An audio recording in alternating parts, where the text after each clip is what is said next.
Aqui o Estado complica muito a nossa vida, né? Demais. Qual é o cálculo? Quantos meses a gente trabalha só para pagar o governo?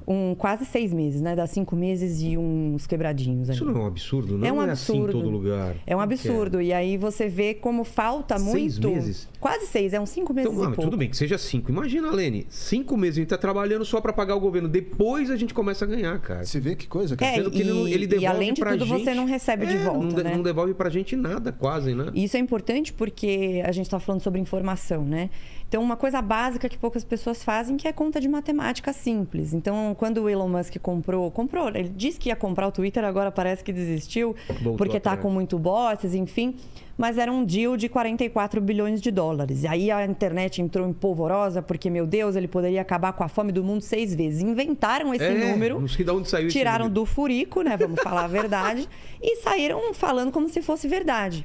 Teve até uma moça que foi num podcast, eu não sei qual, falando isso. Meu Deus, poderia ter acabado com a fome do mundo. Não é verdade. Quando você vê que só o governo brasileiro gastou esse ano, arrecadou esse ano mais de R$1 trilhão e não está nem perto de acabar com a fome, quando você vê que o governo dos Estados Unidos, no ano passado, gastou, não é arrecadou, gastou mais de 6 trilhões de dólares...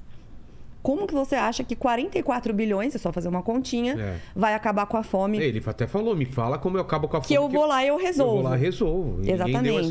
Então, não existe solução simples para problema complexo. E geralmente o que eles fazem, Vilela, é associar coisas que não são associáveis. Então, você pega um cara muito rico como é o Elon Musk, que tem um patrimônio lá de sei lá quantos bilhões, não lembro agora o número certo, mas é o homem hoje mais rico do mundo, e você associa isso com a pobreza de outros locais, como a pobreza da África, por exemplo, ou do sul da Ásia, ou mesmo dos países da América Latina.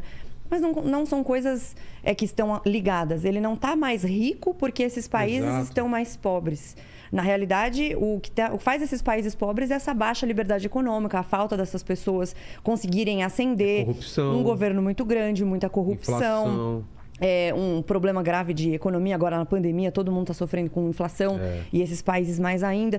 Então, a pobreza da Argentina, hoje tem 40% de gente na pobreza. Tá quebrada, não tá? Tá quebrada, mas está fazendo as mesmas coisas que já foram feitas no passado e que, infelizmente, boa parte dos políticos e até economistas, por isso que eu falo que não é porque a pessoa tem diploma que necessariamente ela está falando uma coisa que faz sentido. É por isso que é importante o senso crítico.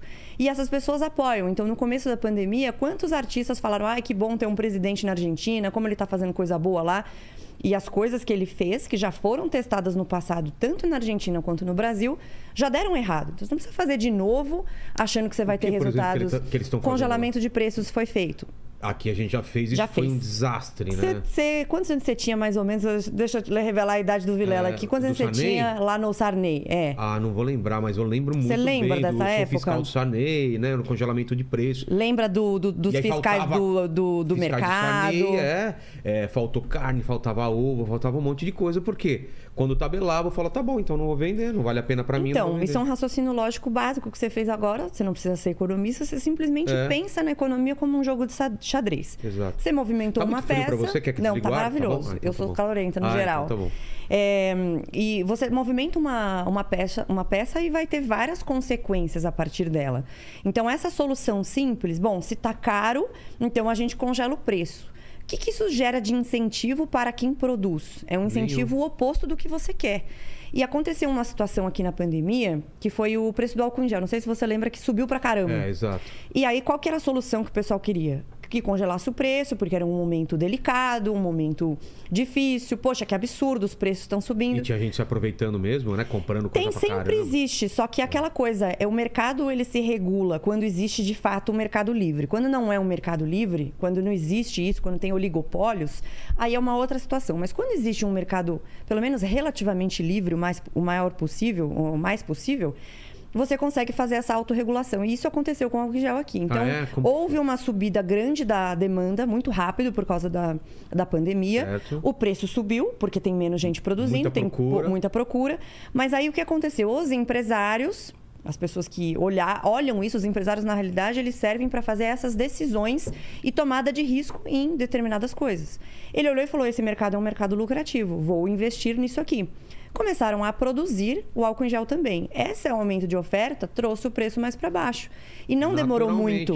Naturalmente. Foi assim, tipo, nossa, depois de 2 anos, não, foi poucos meses. E não é porque ele já tinha voltado. Porque ele queria lucro, é uma coisa normal. Né? E essa coisa do ser bonzinho e o lucro, é uma coisa assim muito mal interpretada. Exato. Porque o lucro é a maior função social de uma empresa.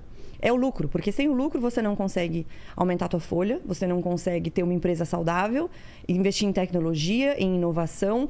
Então, hoje tem muito essa história que é um derivado do que a gente chama de cultura woke, que é a história do impacto é o novo lucro. Então, a gente precisa focar mais no capitalismo de stakeholder, que é esse que gera impacto social, que vai falar das causas das minorias, que vai falar de meio ambiente e não de lucro. Quando o lucro, na realidade, é o que possibilita você fazer todas essas coisas, essas pautas.